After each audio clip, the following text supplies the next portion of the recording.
आप सभी जानते हो, डायनासोर एक प्रजाति हुआ करती थी जो आज धरती से विलुप्त हो चुकी है। लेकिन जब हम डायनासोर के बारे में सुनते हैं तब हमारे दिमाग में यह सवाल ज़रूर आता है कि डायनासोर का अंत कैसे हुआ, डायनासोर कैसे मरे। यह एक ऐसा सवाल है जिसका जवाब हर कोई जानना चाहता है, क्योंकि यह प्रजाति हर किसी के लिए अनेक सवाल खड़े करता है। इस वीडियो में हम कोशिश करेंगे आप सभी को डायनासोर की पूरी जानकारी देने के लिए। चलिए जानते हैं डायनासोर का अंत कैसे हुआ। नए नए अमेजिंग और इन्फॉर्मेटिव वीडियोस देखने के लिए मेरे चैनल को सब्सक्राइब अवश्य कर देना। और ये वीडियो पूरा देखने के बाद अगर आपको ये वीडियो अच्छा लगता है तो वीडियो को लाइक भी ज़रूर कर देना। डायनासोर काफ़ी विशाल हुआ करता था। शायद अगर यह विलुप्त न होते तो धरती पर मानव जीवन भी संभव नहीं हो पाता। हालांकि आज तक किसी ने डायनासोर को नहीं देखा और जितने भी तथ्य इस प्रजाति के बारे में दिए गए हैं सभी अनुमान और अवशेष के तौर पर दिए गए हैं। जब डायनासोर का युग हुआ करता था उस समय मानव जाति इस धरती पर अस्तित्व में नहीं थे।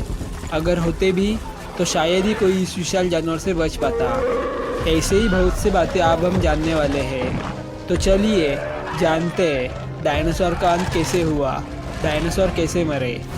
लेकिन उससे पहले अगर आपने मेरा चैनल सब्सक्राइब नहीं किया है तो फिर जल्दी सब्सक्राइब करके बेल आइकन ऑल पे ज़रूर प्रेस कर देना ताकि मेरे वीडियो सबसे पहले आप देख सकें।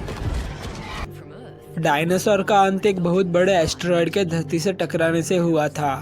एक बात जो BBC डॉक्यूमेंट्री में सामने आई है कि अगर यह एस्टेरॉयड धरती से 30 सेकंड पहले या 30 सेकंड के बाद भी टकराते तो डायनासोर शायद ख़त्म ही नहीं होते और यह एस्टेरॉयड अटलांटिक या प्रशांत महासागर के गहरे पानी में गिरता। ऐसा इसीलिए क्योंकि इस समय इसका असर ज़मीनी भूभाग पर इतना कम होता कि डायनासोर को कोई नुकसान नहीं पहुंचता। यह एस्टेरॉयड मेक्सिको के युक्तान प्रायद्वीप से टकराया था, जिस वजह से उस जगह 111 मील चौड़ा और 20 मील गहरा गड्ढा बन गया था। जब वैज्ञानिकों द्वारा इस गड्ढे की जांच हुई तो वहाँ की चट्टान में सल्फर कंपाउंड पाया गया। एस्टेरॉयड के चट्टान से टकराने के बाद यह चट्टान धूल में परावर्तित हो गई, जिससे हवा में धूल का बादल बन गया था। इसके परिणाम स्वरूप पूरी धरती ठंडी हो गई और पूरे 1 दशक तक इसी स्थिति में रही।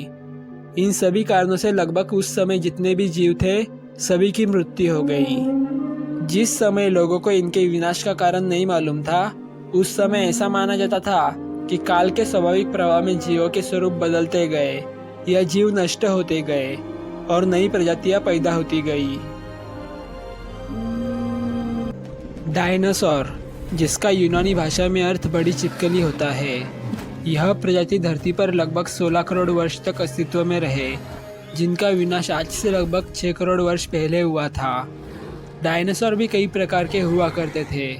जीवाश्म विज्ञानियों ने डायनासोर के अब तक 500 विभिन्न वंशों और 1000 से अधिक प्रजातियों की पहचान की है और इनके अवशेष पृथ्वी के हर महाद्वीप पर पाए जाते हैं। आप लोगों को शायद जानकर हैरानी होगी कि सभी डायनासोर मांसाहारी नहीं होते थे।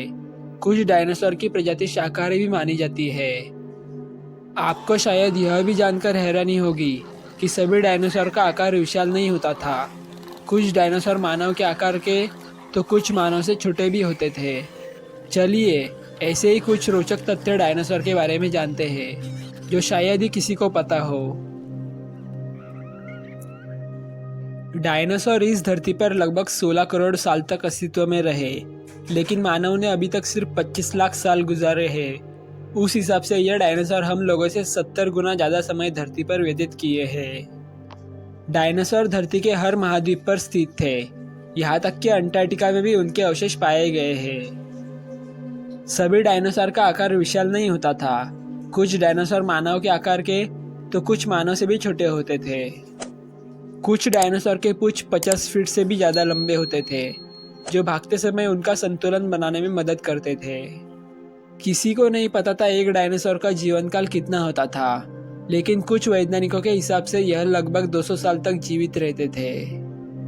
सबसे बड़ा डायनासोर का अंडा बास्केटबॉल जितना आकार का होता था और जितना बड़ा अंडा उतनी मोटी उनकी बाहरी खोल। इस वजह से अगर इससे भी ज़्यादा बड़ा अंडा होता तो शायद डायनासोर के बच्चे इससे बाहर नहीं निकल पाते। सबसे पहले धरती पर मांसाहारी डायनासोर ने जन्म लिया, उसके बाद सर्वाहारी तथा शाकाहारी ने जन्म लिया।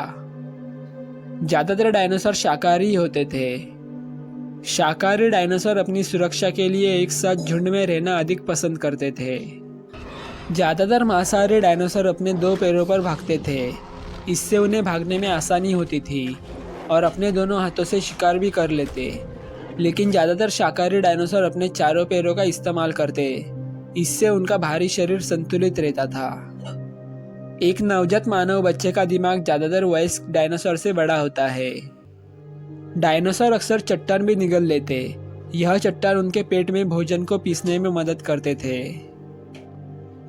दोस्तों, अगर आपको ये वीडियो अच्छा लगा होगा तो वीडियो को लाइक कर देना और इसी तरह के अमेजिंग और इन्फॉर्मेटिव वीडियोस देखने के लिए मेरे चैनल को सब्सक्राइब अवश्य करना। साथ ही इस वीडियो को अपने दोस्तों और परिवार वालों के साथ शेयर अवश्य करना। और आपको ये वीडियो कैसा लगा यह हमें कमेंट बॉक्स में कमेंट करके ज़रूर बताना।